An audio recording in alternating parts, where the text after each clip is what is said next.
nos sorprende en la mañana dominical de hoy con una designación a un político como es Salaverry, carente en absoluto de los requisitos técnicos y profesionales para ocupar cargo tan alto, ¿no? Estamos para hablar sobre ese detalle y sobre otros que involucra dentro de toma de decisiones o investigaciones con el exministro de Justicia, Gustavo Adriancén. Doctor Adriancén, ¿qué tal? Buenas noches, bienvenido a Exitosa Perú. Muy buenas noches, Pedro. ¿Cómo te encuentras? Qué gusto saludarte. ¿Cómo a tus órdenes? Un gusto también poder conversar con usted en este momento, doctor Adriancén. Quiero partir por esta última decisión que tomó el presidente Pedro Castillo al designar a Daniel Salaverry como flamante presidente del directorio de Petroperú, nada menos. ¿Cómo se podría calificar o no el perfil de alguien para ocupar un cargo de esta envergadura, doctor Adriancén? Pedro, en realidad yo comparto la misma preocupación e inquietud que tú has transmitido a tus oyentes. ¿Cómo es posible que una persona en tiempos como estos, en los cuales se está cuestionando la falta de requisitos de idoneidad para ocupar altos cargos públicos, resulte ahora siendo designado presidente de Perú Petro, la empresa que, como tú bien has indicado también, Pedro, será quien dirija las renegociaciones relativas al gas y cuando no, eventuales contratos que pudieran presentarse en un futuro. Todo hace presumir hasta este momento que la propia ley de la entidad estaría siendo quebrantada, dado que el señor Salaverry no contaría ni con las capacidades técnicas ni con la experiencia profesional que se requiere para ocupar un cargo tan alto como este. Resulta por lo menos contradictorio ver que por un lado el Ejecutivo quiera revisar la designación de hace 2 años del Procurador General del Estado, el señor Soria, porque presumiblemente no habría cumplido con los requisitos establecidos en la ley para su designación, y por otro lado nos sorprende en la mañana dominical de hoy con una designación a un político como es Salaverry, carente en absoluto de los requisitos técnicos y profesionales para ocupar cargo tan alto, ¿no?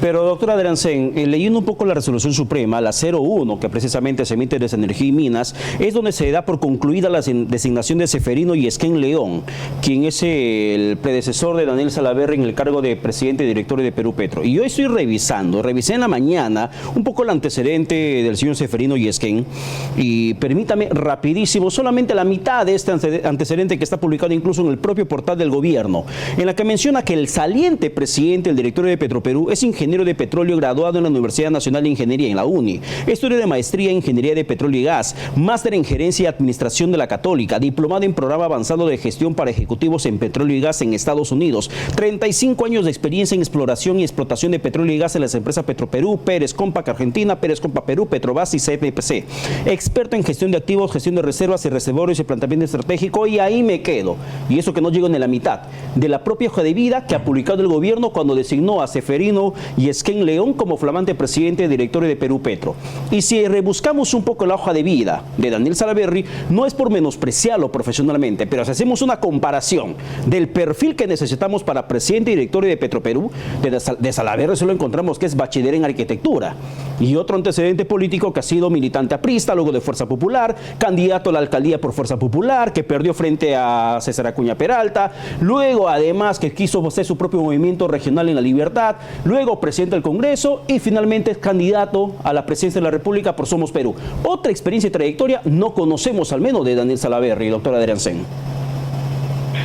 Ningún tipo de experiencia en materia de hidrocarburos, a diferencia del saliente presidente del directorio, graduado en petróleos por la prestigiosa Universidad Nacional de Ingeniería, con estudios de posgrado además en la materia, y mira, con una experiencia profesional de más de 35 años en el rubro. Pregunta, ¿son acaso comparables las hojas de vida del saliente con el entrante Salaverry, que es, tengo entendido, arquitecto y, como tú bien has indicado, bachiller en arquitectura? Mira, no podemos estar, Pedro, poniendo en manos de personas sin experiencia entidades estratégicas como lo es Perú Petro. En tal sentido, yo me imagino que este va a ser uno más de estos errores, de estos deslices gubernamentales que a los pocos días son debidamente rectificados. Yo no le auguro a Salaverry permanencia en el cargo. No dudo tampoco que el Congreso de la República vaya a reaccionar inmediatamente, convocando, presumo, en primer lugar al señor ministro de Energía y Minas para que justifique esta decisión, y si no, alcanzando incluso a la propia presidenta del Consejo de Ministros o al presidente de la República. Pero doctora Adriancén, el Contraloría... No es una entidad cualquiera, querido Pedro. Claro que sí. Es una entidad estratégica dentro del país. Por eso le quiero preguntar lo siguiente. Contraloría dijo que va a intervenir para que haga el control respectivo y verificar si es que Salaverry cumple o no con los requisitos y el perfil para este cargo. Pero el alcance jurídico, legalmente, de Contraloría, ¿hasta dónde va? Tras este control, ¿qué puede hacer con la conclusión? ¿Puede obligar al gobierno, si es que encuentra que en Salaverry no está la persona idónea para que ocupe el cargo? ¿Puede obligarle a decir al gobierno, sabe qué, esta persona tiene que ser removida inmediatamente? ¿O es una mera sugerencia que quede en potestad de la entidad, de la institución o Palacio de Gobierno de mantenerlo o no dentro de ese cargo a Daniel Salaverry? A ver, Pedro, funcionalmente la Contraloría General va a tener que realizar un examen de control, un examen especial de acuerdo con la naturaleza de la acción que realicen, y puede formular conclusiones y recomendaciones en estos exámenes, y estos podrían estar dirigidas directamente al señor ministro de Energía y Minas, quien es el que ha ratificado la designación de Salaverry, porque el presidente firma y ratifica el ministro del rubro, y indicarle al ministro de Energía y Minas la deficiencia en la que se ha incurrido, este quebrantamiento de las disposiciones legales, y recomendarle que declare él mismo la nulidad de oficio de esa resolución. Ha incurrido en causal de nulidad aquel acto administrativo que contraviene la Constitución o las leyes, y en este caso se está contraviniendo ley específica. Y eso hace que este acto administrativo tenga que ser declarado nulo por la autoridad del sector correspondiente, y naturalmente, tratándose de una resolución suprema, llevará la firma del presidente. No realizar este acto hace que el señor ministro de Energía y Minas incurra en responsabilidad funcional, naturalmente. Ahora bien, tratándose de un ministro, puede ser objeto de una acusación constitucional ante el Congreso de la República. Doctor Adriancén, usted menciona la violación de una norma. ¿Nos podría precisar exactamente cuál? Ahora mismo no tengo el número, lo lamento, pero es la norma que rige a Perú Petro, estimado Pedro. Bueno, yo también estaba revisando documentación de Perú Petro y precisamente descargué el manual de organización y funciones que ha sido modificado, adecuado en agosto de 2021. Y al menos dentro de del perfil que se requiere para que se pueda trabajar en Perú Petro, en lo que corresponde al cargo de directores, no existe ningún perfil. Es como que se borraron de un solo plumazo, que se necesita alguna experiencia profesional, alguna expertise en el tema hidrocarburos, en el tema gasífero o en el tema extractivo. No existe ningún perfil al respecto que se pueda detallar diciendo que el presidente o los demás directores deben tener algún tipo de preparación, como por ejemplo sí lo tiene el saliente presidente del directorio Ceferino Yesquén León. Y lo único que encuentro dentro de este manual de organización y funciones del propio Perú Petro es que sí exigen, por ejemplo, preparación para el asistente administrativo del directorio, para el secretario del directorio y para otros cargos funcionales como gerente general y los demás cargos gerenciales. Pero para el rubro, el grupo de directores, no existe ningún perfil exigible para poder designarlos como tal, doctor Adriancén. Pero discúlpame, yo hubiera querido estar preparado, no sabía que la entrevista venía por aquí, pensé que íbamos a trabajar el tema del Procurador General del Estado. También entramos en ese detalle un momento, solamente le estoy aportando ese dato. No hacerle llegar a tu procurador la ley para que tú la puedas referir. Claro, ¿sí? No se preocupe, solamente quiero aprovechar para con ese dato. Y por interno se lo paso a tu productor Pedro. Discúlpame, no tenía la no se preocupe, doctor Adriancén. No tengo exactamente el número de la ley, pero te la voy a hacer llegar. Claro, no se preocupe, no es nuestra intención dejarlo en estos momentos en una situación un poco complicada. Lo que estoy haciendo es aportarle un elemento. No se preocupe. Lo que estamos haciendo es aportar un dato respecto a la modificación del manual de organización y funciones de Perú Petro que se dio en agosto de 2021, en la que se termina finalmente quitando cualquier requisito que debería cumplir cualquier persona designada en el cargo de director. No ponen requisitos, simplemente no existe la designación con un perfil específico. Pero regresando al tema que precisamente usted también nos está mencionando, el presidente de la República puede en cualquier momento quitarle la confianza y remover al Procurador General del Estado, Daniel Soria Luján, doctor Adriansen? El decreto legislativo 1326, Pedro, que regula la Procuraduría General del Estado y su reglamento, tienen previstas causales específicas para declarar la vacancia del cargo de Procurador General del Estado, que debe de conservarse, dice la propia norma, durante 5 años. Entre algunas causales, naturalmente, este fallecimiento, la renuncia, etcétera, y hay una que se llama causal por falta grave. En el caso concreto del Procurador General Soria, que a mí, por cierto, por las declaraciones que he leído en la prensa, aparentemente estaría pensando ya en su sucesor, el Procurador General Soria, tú debes recordarlo, Pedro, hace aproximadamente 2 años, cuando fue designado, se le cuestionó un requisito contenido en la ley, según el cual los miembros del Consejo Directivo de la Procuraduría General del Estado y el Procurador General del Estado en particular tenía que cumplir con el requisito de trayectoria en el sistema de defensa jurídica del Estado. En aquel entonces, Pedro, recordarás tú, lo que dijo Soria o quienes estaban discutiendo este tema es que Soria cumplía con el requisito, pues había sido abogado, miembro de la Defensoría del Pueblo y ahí había llevado procesos constitucionales. En aquella oportunidad, Pedro, hace 2 años, durante el régimen del tristemente célebre, recordado Vizcarra, aquello pasó por agüita tibia y nadie cuestionó profundamente esta falta de requisito.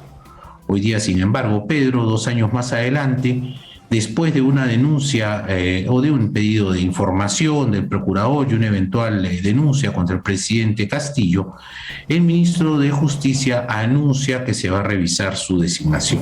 Evidentemente, Pedro, si al momento de designarlo no se cumplieron con los requisitos, hay que corregir esta situación. Y hay que corregirla. Si se está dentro de los 2 años de la designación, todavía se puede declarar de oficio la nulidad de esta.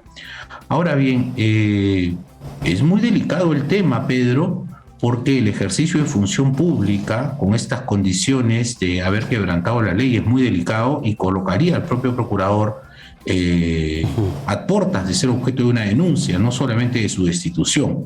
Entonces aquello debería ser objeto de reflexión también por parte de este señor a mérito de tratar de enmendar de alguna manera lo que se habría hecho. Ahora, puede ser, Pedro, que estemos todos equivocados. Y el señor Soria, naturalmente, está en plenas condiciones de acreditar documentariamente que efectivamente él tiene o tuvo al momento de ser designado trayectoria en el sistema de defensa jurídica del Estado, con lo que todo esto quedaría zanjado. Y en mi opinión no habría falta grave alguna por la que se le tendría que declarar vacado, ¿no? O simplemente destituido. Pero en fin, eso está por ver. Pero doctor Adriansen, pasa esta semana que se resuelve el tema. Claro, y estamos entendiendo además que esta situación de la permanencia o no de Daniel Soria será en medio de una investigación que se anunció desde la fiscal de la Nación sobre el presidente Pedro Castillo, luego de que el propio procurador Soria denunciara al jefe de Estado. Y es prudente que en medio de esa situación se quiera evaluar su permanencia. Pedro, esta ya es una dimensión de naturaleza política y no jurídica. Claro. Y en el plano de la política, Pedro, lo que vemos diariamente es un enfrentamiento constante entre el Ejecutivo y el Legislativo. Yo creo, esta es mi opinión personal y de naturaleza política, no jurídica, que sería muy delicada la situación del Minjus si en este momento destituye a Soria. Porque lo que se va a decir desde el Congreso es que se pretende evitar que el presidente pueda ser objeto de una denuncia, etcétera. Tengo entendido además, Pedro, que ya se inició un pedido formal del congresista Cueto para que se explique, o que el ministro de Justicia más bien explique ante el Congreso las razones por las cuales estaría haciendo declaraciones en el sentido de que Soria se va a revisar su carpeta de designación, etcétera, ¿no? Entonces, ya los motores van calentando y luego de eso vienen tambores de guerra y después ya sabes que vienen las interpelaciones, las censuras, después etcétera, ¿no? Esa historia ya la conocemos. Y se podría, pero doctor Adriansen, tenerlo en cuenta porque, Pedro, Allí cabe preguntarse, si Soria no lo hubiera denunciado al presidente, ¿también estarían pensando en su vacancia? Claro. En revisar su expediente? No lo sé. Y además, además entendemos que el ministro de Justicia, Aníbal Torres, es una persona bastante enterada de lo que viene pasando en la clase política y no creo que haya estado exento del debate cuando en 2019 Martín Vizcarra designa a Soria como Procurador General del Estado durante el interregno parlamentario. O sea, algo conocía. Y finalmente terminaría actuando de forma imprudente si es que lo pretenden remover en estos momentos. Ese acto, doctor Adriancén, podría convertir el sacarlo a Soria en un acto de presunta obstaculización, perturbación a la investigación que se podría estar siguiendo sobre el presidente Pedro Castillo. La Fiscalía podría tomarla como tal, de la misma manera que, por ejemplo, se tomó cuando desde Palacio de Gobierno se levantó un acta señalando que el presidente Pedro Castillo no permitía el ingreso de los fiscales a cumplir con sus diligencias correspondientes. Y por cierto, esa situación y esa acta le costó el puesto a Cairo, ¿no? Claro. Porque horas después el presidente dijo que era mentira, que él no había negado el ingreso de nadie a Palacio, y Cairo se fue de vacaciones primero y después ya lo destituyeron. Pero en fin, mira, en política mil cosas, Pedro, podrían ocurrir realmente. Entonces, las reacciones de este Ejecutivo, empezando por la contradicción que tú relevaste al principio de la entrevista, ¿no? Por un lado le exigen a Soria que cumpla a rajatabla todos los requisitos, pero hoy día amanecemos el domingo con una resolución de Salaverry como presidente del directorio de Perú Petro, cuando el señor no tiene pues la más mínima experiencia profesional ni mucho menos capacidades técnicas. Entonces sorprende lo que se hace un día y se deshace al día siguiente, Pedro, ¿no? Es un insólito cotidiano lo que nos está ocurriendo. Para terminar, doctor Adriancén, esta decisión de la fiscal de la Nación, Zoraida Ábalos, de investigar al presidente Pedro Castillo cuando concluye su mandato en 2026, ¿puede ser reexaminada como ha planteado el defensor del pueblo Walter Gutiérrez? Mira, Pedro, yo quisiera en realidad que el propio Ministerio Público reevalúe su decisión. Yo tengo una opinión personal al respecto. Para mí, el artículo 117 de la Constitución es absolutamente claro. El artículo 117 de la Constitución establece cuáles son las únicas causales por las que el presidente puede ser acusado durante el ejercicio de su mandato. Pero la Constitución habla de acusación. La Constitución no habla de investigación. Y como todos sabemos aquí, primero puede haber unas pesquisas, una investigación preliminar, luego una investigación preparatoria y recién después de realizar la investigación preparatoria, si hay méritos suficientes, a mérito en opinión del fiscal de la causa, formula la acusación ante el juez de control. Pero la acusación es la última etapa. Hay etapas previas donde solamente se le investiga, no se le acusa. Otra cosa, Pedro, y esto me parece a mí probablemente más importante, y ya nuevamente saltamos un poco del plano jurídico al plano político. Pedro, el presidente de la República es el primer llamado a colaborar con la Administración de Justicia. El presidente de la República debería, por transparencia, ponerse a disposición de las autoridades jurisdiccionales siempre. Ahora, esto no significa pues también que el presidente tenga que ir todos los días a atender una denuncia ante el Ministerio Público, porque no gobernaría nunca, estaría todo el día sentado en fiscalías. Pero si se trata de un tema que a mérito, bien entendido, una autoridad jurisdiccional considera que hay que admitir la denuncia, pues entonces que sea citado, ¿no? Por cosas realmente trascendentes. Pero estas fórmulas de tratar de eludir la administración de justicia no me parecen a mí realmente las más saludables. Ahora, supongamos que el texto constitucional no contempla las figuras de investigación o la distingue de acusación. No, probablemente habrá que promover una reforma constitucional en ese sentido, ¿no? El presidente de la República solo puede ser investigado o acusado durante su mandato por las siguientes causales y solucionemos el problema, ¿no? Ya, ahora sí, para terminar, por favor, que el tiempo que nos ha ganado. ¿Realmente se puede investigar 4 años después? ¿No hay ninguna prueba que se va a perder? El hecho que existe una investigación paralela sobre otros imputados en los temas que revierte sobre el presidente Pedro Castillo, ¿no va a afectar la tardía investigación sobre el jefe de Estado cuando éste culmine su mandato? Por supuesto que sí, Pedro. Por supuesto que sí. En 4 años pueden pasar 1000 cosas. Por eso, siguiendo la razonabilidad, siguiendo la inmediatez, lo más importante es que se actúe inmediatamente. Ahora bien, imagínate, Pedro, se inicia la investigación, inmediatamente el presidente puede lograr que se archive la denuncia y se acabó la historia. Claro. O sea, ¿por qué tanta voluntad de negarse? ¿No? Esto sería más sencillo y creo que transmitiría un mensaje de mayor confianza respecto de su probidad, su integridad, ¿verdad? Que es lo que todos esperamos precisamente que pueda prevalecer. Así Doctor es, Adriancén, así es, en efecto. muchísimas gracias. Que tenga buen día.